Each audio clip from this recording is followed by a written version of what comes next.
Her sister tried to humiliate me in a job interview until she realized my fiancé was her boss. Please stay with me as I tell my story. And please, do not forget to support our channel by subscribing to our channel, liking our videos, and sharing your loved ones. Your support means the world to us. Now to our story. MPO. I walked into the interview room with butterflies in my stomach.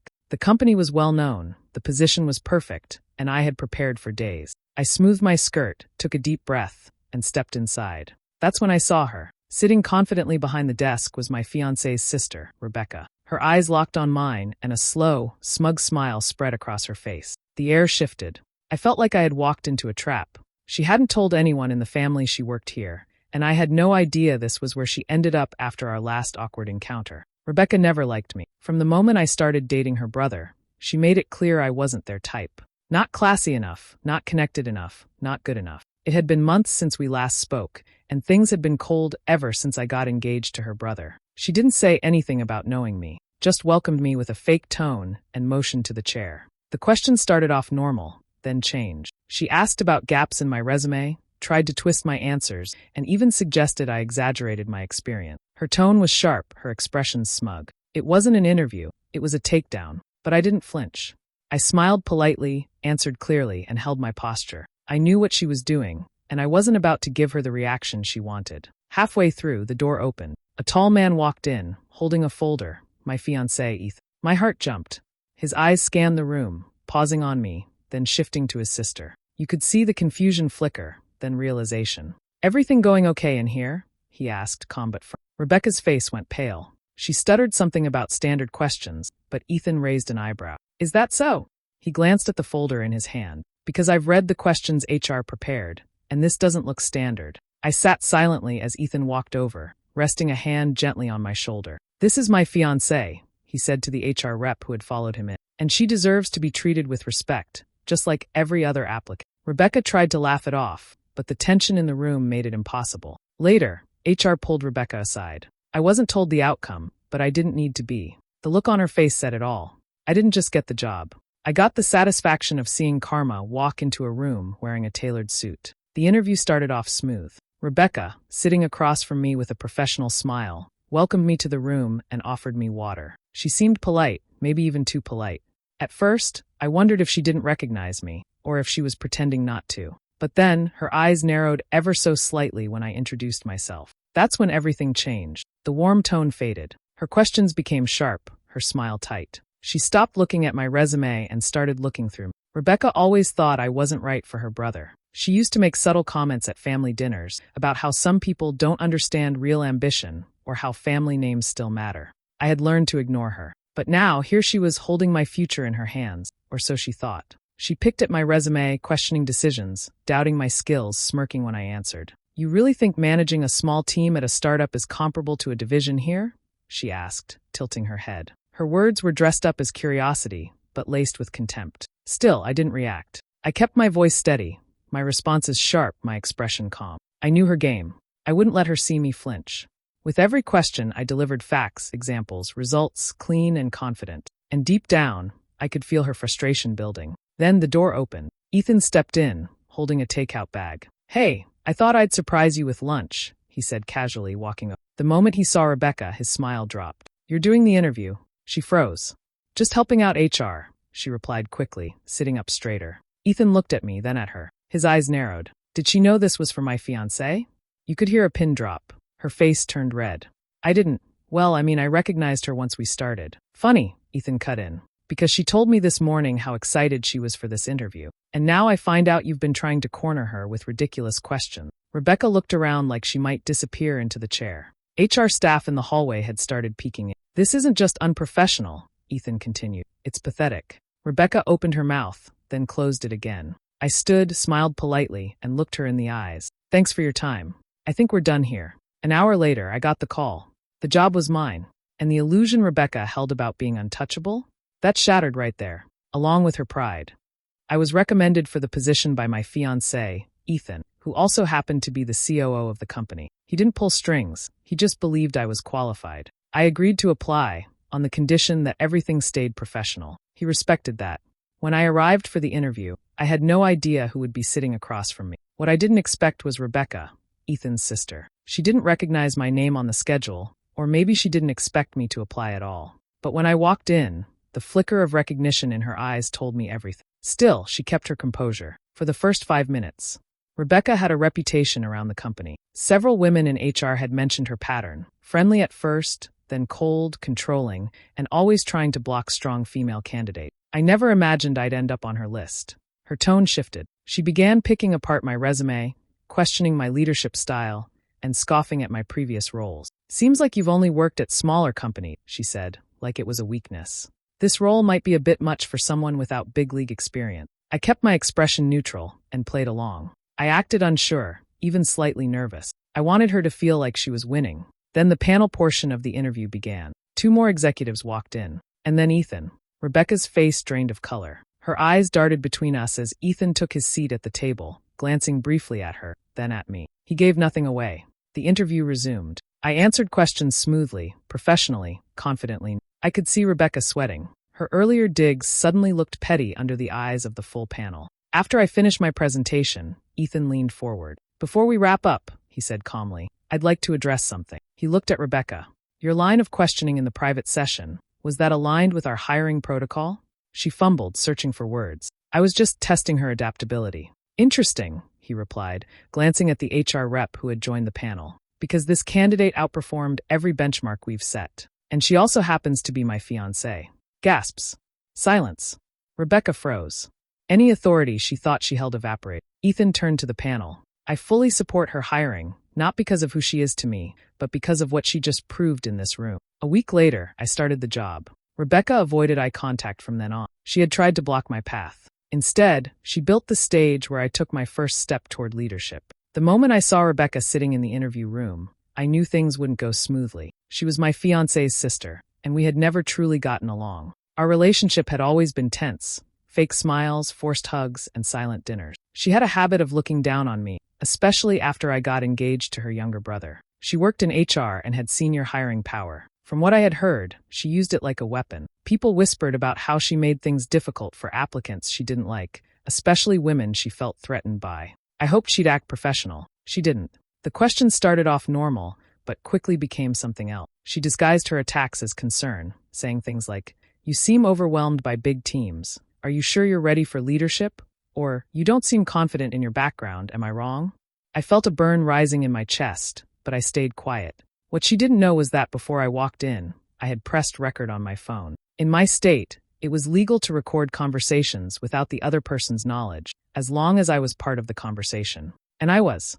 After the interview, I left without saying a word. I replayed the audio later that night. It was worse than I remembered. You could hear the smugness in her voice, the way she twisted her words to sound concerned when she was really cutting me down. I sent the recording to HR, anonymously. That same evening, I told Ethan what happened. He was furious.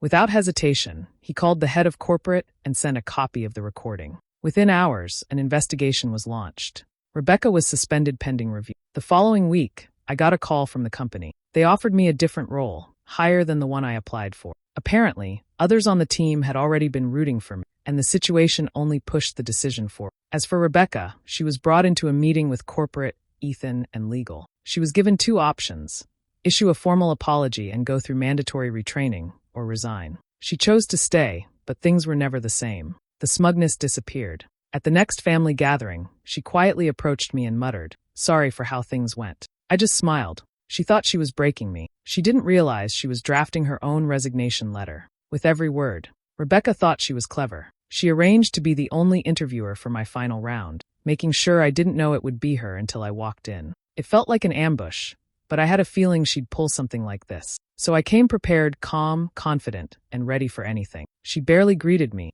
just gestured to the chair like she couldn't be bothered. Then came the questions, fast and sharp. But they weren't about the job. "You don't really have leadership experience, do you?" she asked. "I guess your resume looks better on paper." She kept smiling like she was doing me a favor, hiding her insults behind thinly veiled concern. Some people think they're ready for a position like this. It's easy to get ahead when you know someone, right? I didn't rise to it. I just answered each question with calm confidence. Every time she tried to corner me, I gave her a solid, thoughtful answer. I refused to let her drag me down. What Rebecca didn't know was that my fiancé, Ethan, had scheduled a company-wide Zoom meeting that he wanted to introduce a new strategic hire and boost company morale. No one, including Rebecca, knew who the hire was. Halfway through the interview, a calendar alert popped up on her screen. She muttered something, clicked to join the meeting, and waved me off. "This'll only take a second." The screen lit up. Dozens of employees joined the call. Rebecca's camera was still on. So was mine. Ethan appeared, smiling. "Good afternoon, everyone. I want to take a moment to welcome someone very special to our team." He paused, looking straight into the camera. "She's brilliant, experienced, and she just wrapped her final interview, though it wasn't exactly fair." His eyes flicked sideways. "Everyone, meet my fiancé and our new strategic operations lead." You could hear a pin drop. Rebecca's face turned ghost white as she realized her camera was on. The last thing she had said moments before was, "Some people really don't belong here." The silence was heavy. Then came the flood of private messages, reactions, and stunned faces. I stood up, nodded politely at Rebecca, and walked out. I didn't need to say anything. By the end of the day, Rebecca was called in by HR. Ethan, as COO, had her reassigned, downgraded to executive assistant, reporting directly to him. Justice didn't need yelling. It just needed timing. And this time, karma showed up on Zoom. From the moment I got the interview confirmation, I knew something felt off. The company was amazing, the position was perfect, and everything lined up, except one detail. The HR manager listed on the interview invite was my fiancé's sister, Claire. Claire had never liked me. Not openly, but in that subtle way only family can perfect. She smiled at dinners, sent birthday wishes, but her tone always hinted that I didn't measure up. So when I saw her name on the invite, I knew this wasn't just a coincidence. It was a trap. Still, I showed up on time, dressed sharp and ready. Claire greeted me like a stranger. Cold handshake, plastic smile. She didn't acknowledge who I was to her brother. That was fine with me. She started the interview formally, but wasted no time slipping in personal jabs. "You've bounced around quite a bit," she said, scanning my resume. "Must be hard to find your place." I smiled. Actually, each move was strategic. I took on roles that taught me leadership, built skills, and led to measurable growth. She raised an eyebrow. "Your degree's from a state school. Think that prepared you for this level?" "Completely," I said. "It grounded me in reality. I learned to work with limited resources and compete with people from top-tier backgrounds. That's why I stand out." She kept trying. Snide questions. Sarcastic smiles. But I stayed composed. Every dig became a point in my favor. I gave clear, polished answers. My confidence only grew stronger as hers cracked. Then came the final question. "So, where do you see yourself in 5 years?" I smiled and looked her in the eye. "Leading a strong team. Hopefully right here, with support from people who value skill over bias, including family." She blinked. That's when it hit her. The door opened. Ethan stepped in. "Thanks for taking the time with her, Claire," he said, calm but pointed. "I know how important this role is." Her jaw tightened. "You knew she was interviewing?" "I recommended her. She's earned it." He turned to me with a soft smile. "You ready to head out?" That night, I got the offer email. Higher title. Better salary. Claire never brought it up again, but she didn't need to. She thought she was setting a trap. What she really did was give me a stage and write the script to her own professional stumble. Before the interview, my fiancé gently warned me. My sister might be on the panel. Just be prepared. He tried to stay neutral, but I could tell he was worried. His sister, Danielle, and I had never truly gotten along. She was always polite in public, but cold and dismissive in private. Still, I was qualified and determined to do my best. When I arrived, Danielle greeted me with a wide smile that didn't quite reach her eyes. "So nice to see you," she said, handing me a cup of coffee. "You'll need it. These interviews can be intense." Her tone was sweet, but the sarcasm was obvious. We sat down, and the interview began. At first, her questions seemed normal. Then things shifted. She questioned my leadership experience, hinted that I was only there because of connections, and kept cutting me off mid-sentence. Every compliment came with a sting. "I'm just trying to understand how someone with your background thinks they're ready for this level," she said, pretending to look curious. I smiled, kept calm, and didn't respond to her bait. What she didn't know was that I had hit record on my smartwatch before walking in. Just in case. My state allowed one-party consent, and I was done letting her push me around. After the interview, I went home and showed Ethan the footage. He was quiet at first, then furious. "She crossed a line," he said. He didn't just speak to her. He brought it to the board. Unbeknownst to Danielle, the interview rooms also had security cameras. No audio, but enough to show her body language and tone compared to how she treated the other applicant. It didn't take long. The board reviewed the evidence. Danielle was pulled into a meeting with HR and warned formally. Her actions were labeled unprofessional and unethical. She was removed from the hiring committee immediately. A few days later, I received an offer, not just for the position I applied for, but for a higher role. Apparently, Some board members had reviewed my resume and interview answers and saw something Danielle had ignored: value. When I walked in for my first day, I was introduced to the team as their new department lead. Danielle walked by my office without saying a word. I smiled, sat down at my new desk, and thought to myself, she tried to teach me a lesson in professionalism by failing at it.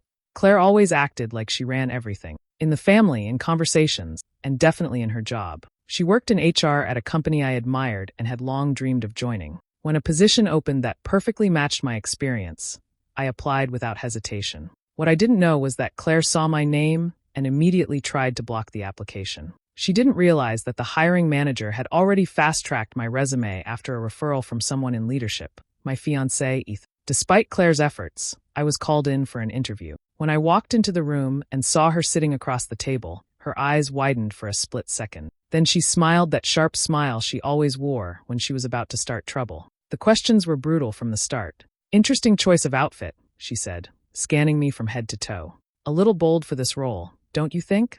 She didn't stop there. She poked at my career gaps, my past roles, even the way I spoke. You seem nervous, she said, pretending to be helpful. Are you sure this position isn't too demanding for your background?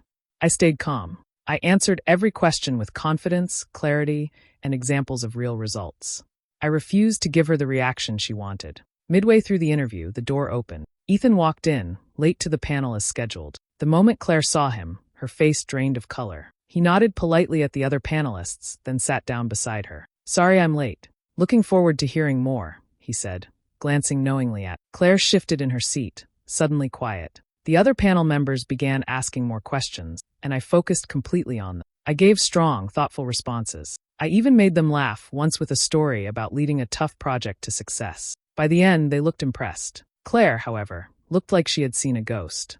Later, she tried to argue that hiring me would create bias concern, but the panel disagreed. They cited my qualifications, the referrals, and my performance during the interview. Claire was overruled. I got the job. Claire was formally reprimanded for her behavior during the interview and reminded of company policy on professionalism and fairness.